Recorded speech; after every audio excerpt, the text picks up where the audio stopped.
Hello students, आज हम Gujarat board class 11 computer उसका चैप्टर है यहाँ पे 9 introduction to data management system, उसका पार्ट 3 जो है उसके बारे में यहाँ पे डिस्कशन करेंगे। ओके, तो डायरेक्टली हम ये वीडियो स्टार्ट करते हैं।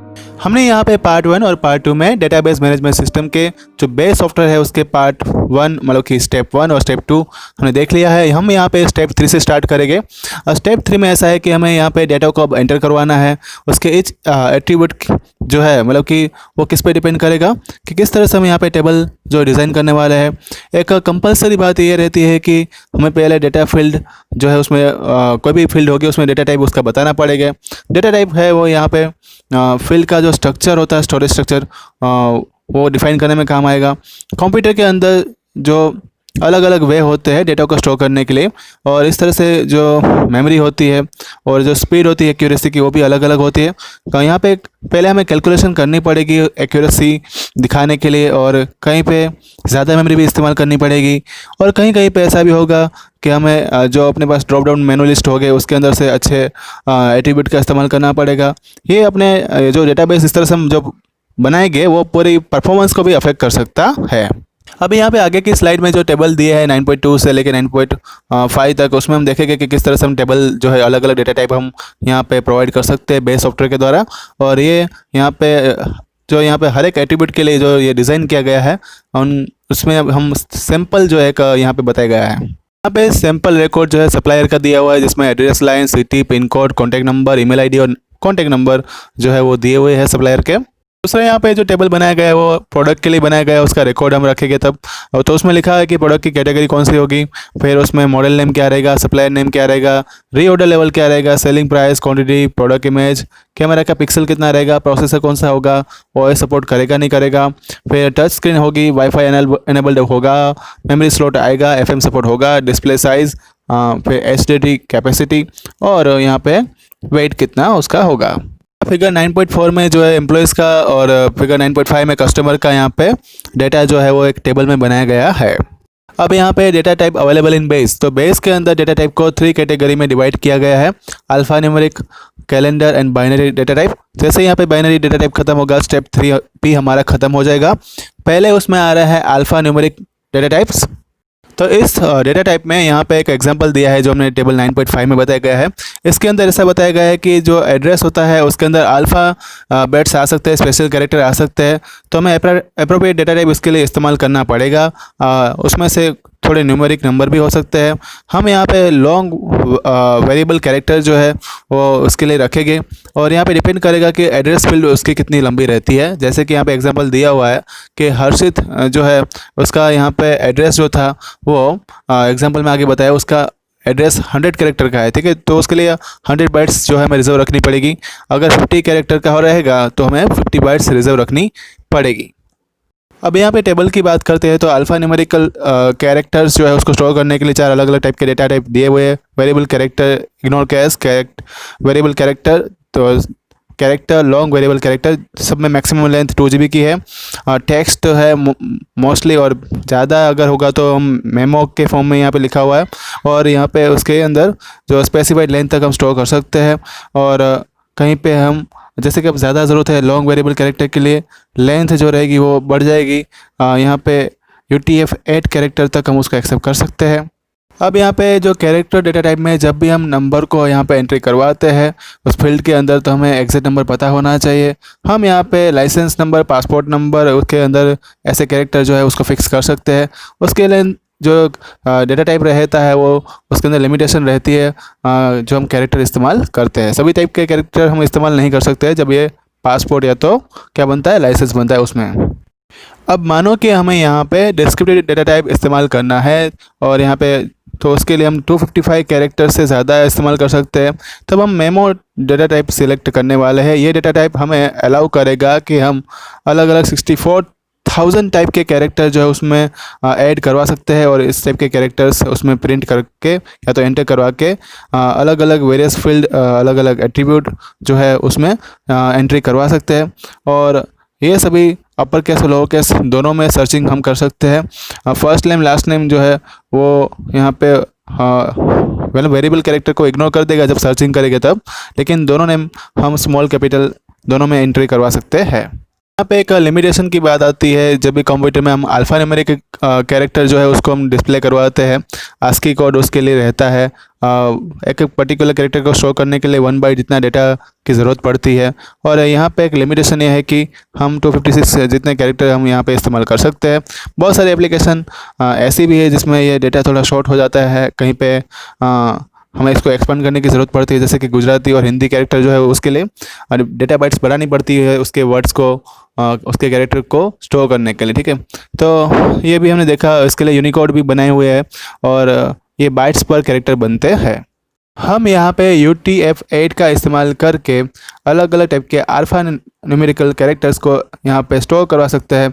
एक कंपेटेबल कोड हमें मिल जाता है जो बहुत मतलब कि आस्की और यूनिकोड दोनों में काम कर सकता है।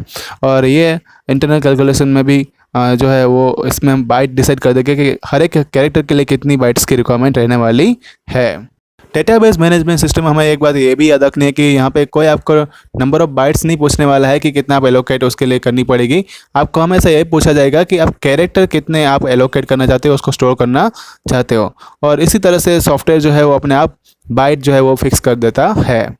और दूसरा डेटा टाइप यहाँ पे ये आ रहा है न्यूमेरिक टाइप, और इसमें हम मार्क ऑफ स्टूडेंट जो है सैलरी आती है एम्प्लॉइज़ के हाथ में, वो यहाँ पे बैंक बैलेंस कितना होता है पर्सन का, वो ऐसे टाइप के जो डेटा टाइप रहते हैं, मतलब ऐसे जो नंबर होते हैं उनको स्टोर करवाने के लिए हमें हम यहाँ पे न्यूमेरिक टाइप का इस्तेमाल करेंगे। न्यूमेरिक डेटा टाइप जो रहता है एक नंबर के द्वारा डिस्क्राइब हम उसको कर सकते हैं। जब वो साइन इन होगा या अनसाइन होगा वो अलग बात है। 2 फैक्टर यहाँ पे उसकी रेंज डिटरमाइन करेंगे कि उसकी वैल्यू किसके बीच में आने वाली है। और फिर हम अलग अलग टाइप की बाइट्स जो है उसका अमाउंट कितने रहने वाला है वो हम उसके लिए यूज़ करेंगे, मतलब कि उसके लिए अप्लाई कर देंगे कि कितनी बाइट्स उस डेटा टाइप को चाहिए होगा। अब हमें यहाँ पे कम से कम मेमोरी कंज्यूमिंग करना है और नंबर को स्टोर करना है। हमारे पास एक बूलियन नंबर भी है। बूलियन नंबर एक ऐसी फैक्ट को डिस्क्राइब करता है जिसमें एक बिट जस्ट हमें इतना डेटा वहाँ पे ज़रूरत रहती है, मेमोरी की ज़रूरत रहती है। और उसमें आंसर जो है वो यस नो से हम दे सकते हैं, इसलिए डेटा टाइप भी यस नो बनेगा। जैसे कि वाईफाई हम एनेबल करते हैं मोबाइल का तो उसका आंसर आता है यस या तो नो। ठीक है, फिर फ्लोटिंग पॉइंट नंबर होगा तो उसके लिए हमें डेसिमल प्लेसेस मतलब कि पॉइंट के बाद के 4-5 डिजिट भी हमें जो कंसिडर करने पड़ते हैं। तो इस तरह से एक डेटा टाइप जो बनता है बूलियन, फिर टेनी इंटीजर्स, स्मॉल इंटीजर्स, फिर integers, big integers, numerical, decimal, real numbers, ये सभी के लिए डेटा टाइप जो रहने वाला है। और इसके लिए बाइट की जो रिक्वायरमेंट रहती है, साइन हो गए अनसाइन हो गए वो, और उसकी रेंज जो है वो यहाँ पे दी हुई है। अब नेक्स्ट स्लाइड में आ रहा है कैलेंडर टाइप। तो इस टाइप के डेटा टाइप में हमें क्या याद रखना है, year, month, hour, minute, second या तो सेकंड का भी जो फ्रैक्शन रहता है उसको हमें अगर यहाँ पे एंटर करवाना है ऐसे डेटा, तो हम कैलेंडर टाइप का डेटा जो है उसको इस्तेमाल करने वाले हैं। और उसके यहाँ पे अलग अलग डेटा टाइप जो बनेगा, एक तो डेट बनेगा, टाइप्स उसका डिस्क्रिप्शन यहाँ पे लिखा हुआ है कि हम मंथ, डे या तो ईयर की इंफॉर्मेशन उसमें डालेंगे। टाइम जो है उसके अंदर आवर, मिनट, सेकंड की इंफॉर्मेशन डालेंगे। और एक दूसरा एक रहेगा टाइम स्टैम्प। टाइम स्टैम्प जो है उस कभी कभी ऐसी डिमांड बन जाती है कि लोगों को टाइम और डेट, मतलब कि डे कौन सा है और टाइम क्या चल रहा है, दोनों की एक साथ रिक्वायरमेंट होती है। तो ये दोनों चीज़ शो करनी पड़ती है, डिस्प्ले करनी पड़ती है। तो इसके लिए डेट एंड टाइम दोनों इंफॉर्मेशन वो स्टोर करेगा। नेक्स्ट आ रहा है उसमें बाइनरी टाइप्स। तो ये जो बाइनरी टाइप्स है वो हमें अलाउ करता है कि जब भी हमें लॉन्ग स्ट्रिंग जिसमें 1 या तो 0 आ रहे होंगे उसको हमें यहाँ पे एंटर करवाना है, इमेज को एंटर करवाना है, साउंड को डिजिटाइज करना है। तो इस टाइप के अंदर जो कंप्यूटर जो है उसको आइडेंटिफाई करने के लिए बाइनरी टाइप्स का हम डेटा टाइप इस्तेमाल करने वाले हैं। हमें पता है इमेज का जो एक्सटेंशन रहता है वो JPG है, MP3 जो है वो सॉन्ग का रहता है। तो अब ये फाइल को जो है आइडेंटिफाई करने के लिए हमारे पास कोई ज़्यादा काम नहीं करना पड़ेगा, लेकिन तो ऐसे MP3 या तो जो JPG फॉर्मेट होगा उसको हैप्पीली हम इस बेस सॉफ्टवेयर के अंदर इजीली स्टोर करवा सकते हैं। और यहाँ पे उसका डेटा टाइप्स दिया हुआ है, जैसे कि इमेज के लिए लॉन्ग वेरिएबल बाइनरी, जो बाइनरी अगर डिजिट होगा तो उसके लिए वेरिएबल बाइनरी, और बाइनरी फिक्स होगा तो उसके लिए बाइनरी डेटा टाइप बनेगा। लेंथ उसकी 2 GB की रहेगी। इमेज साउंड जो है उसके लिए हम long variable binary data types इस्तेमाल करेंगे। बाकी एरे होगा तो उसके लिए शॉर्ट मतलब कि वेरिएबल बाइनरी डेटा टाइप्स इस्तेमाल करेंगे। अब नेक्स्ट टेबल में समझाया गया है कि जो हमने सप्लायर का एम्प्लॉयज़ का टेबल जो बनाया था ना, उसके अंदर हम सप्लायर का नेम जो होगा उसके लिए हम कौन सा डेटा टाइप यहाँ पे इस्तेमाल करने वाला है। तो वेरिएबल कैरेक्टर जो टेक्स्ट में रहता है वो वाला इस्तेमाल करेंगे, क्योंकि नेम जो है टेक्स्ट में आएगा। एड्रेस लाइन 1 2 वो भी दोनों में आ सकती है, मतलब कैश को हम यहाँ पे जो है इग्नोर कर देंगे कि वो स्मॉल में कैपिटल में दोनों में चलेगा। ठीक है, सिटी जो है वो टेक्स्ट में रहता है, पिन कोड टेक्स्ट फिक्स कर देंगे हम यहाँ पे। कॉन्टैक्ट पर्सन जो है वो भी यहाँ पे कैश सेंसिटिव और दूसरा टेक्स्ट में हम डालेंगे। ईमेल आईडी जो है टेक्स्ट में रहेगा। कॉन्टैक्ट नंबर भी यहाँ पे जो है वो इंटीजर में हम डालेंगे। अब यहाँ पे एम्प्लॉयज़ के अंदर बात करते हैं तो बाकी सब डेटा तो सेम ही रहता है, लेकिन डेट ऑफ बर्थ या ज्वाइनिंग डेट होगी उसमें डेटा टाइप जो है वो डेट बन जाएगा। डिज़ाइनेशन जो है वो तो टेक्स्ट में हम देने वाले हैं। कोई फील्ड इंजीनियर, कोई क्वालिटी चेकिंग में होगा, कोई क्वालिटी एनालाइज में होगा तो टेक्स्ट में आ जाएगा। अब नेक्स्ट यहाँ पे स्लाइड जो है उसके अंदर प्रोडक्ट और कस्टमर के बारे में बताया गया है। तो उसमें बाकी सब तो सेम रहेगा, लेकिन एक टच स्क्रीन जो है या नहीं है तो यस नो में आंसर आता है। जिसमें यस और नो में आंसर आएगा वो बुलियन डेटा टाइप बनेगा। स्मॉल इंटीजर किस में आएगा तो क्या डिस्प्ले की साइज जो इच में हम बताएंगे। वेट जो है HDD कैपेसिटी जो है या तो सेलिंग प्राइस होगी या फिर कैमरा के पिक्सल जो होंगे वो इंटीजर में आएंगे। ओके, और कार्ड होल्डर जो है यस और नो तो वो भी बुलियन में आएगा, वो कस्टमर के अंदर रहेगा। हमें यहाँ पे एक चीज़ याद रखनी है कि हम परफॉर्म यहाँ पे कर रहे थे तो हमने पिन कोड देखा था, उसमें तो सिर्फ नंबर आते हैं, तो भी हमने टेक्स्ट डेटा टाइप क्यों लिया था? क्योंकि यहाँ पे वैल्यू के हिसाब से हम डेटा को शॉर्टिंग नहीं कर रहे, इसलिए हमने पिन कोड और मोबाइल नंबर जो है उसके लिए भी हमने टेक्स्ट डेटा टाइप असाइन किया था। अब हम डेटा सॉर्टिंग कैसे होने वाला है वो आगे के चैप्टर में पढ़ने वाले हैं। ओके, क्योंकि यहाँ पे एक एग्जांपल दिया था कि डिस्प्ले साइज इंचेस जो रहती है वो यहाँ पे हमने इस बेस सॉफ्टवेयर के अंदर हम डालेंगे, उसका सॉर्टिंग करेंगे और नंबर हम लेते हैं यहाँ पे 1 12 5 4 मतलब 4 5 7। तो सॉर्टिंग करने के बाद उसका उल्टा रिवर्स ऑर्डर में आंसर देता है, मतलब कि 4 5 7 पहले आ जाता है। तो ऐसा क्यों हुआ? क्योंकि वो राइट टू लेफ्ट में लेता है, ना कि वो लेफ्ट से राइट में लेता है।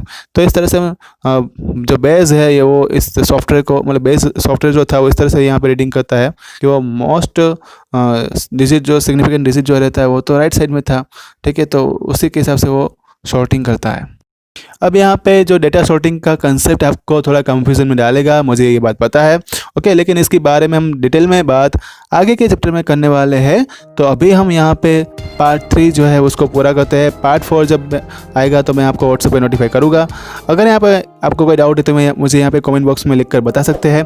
एजुकेशन के रिलेटेड वीडियो देखने के लिए मेरे चैनल को सब्सक्राइब करना मत भूलना, रिवाइज करते रहना। Thank you all.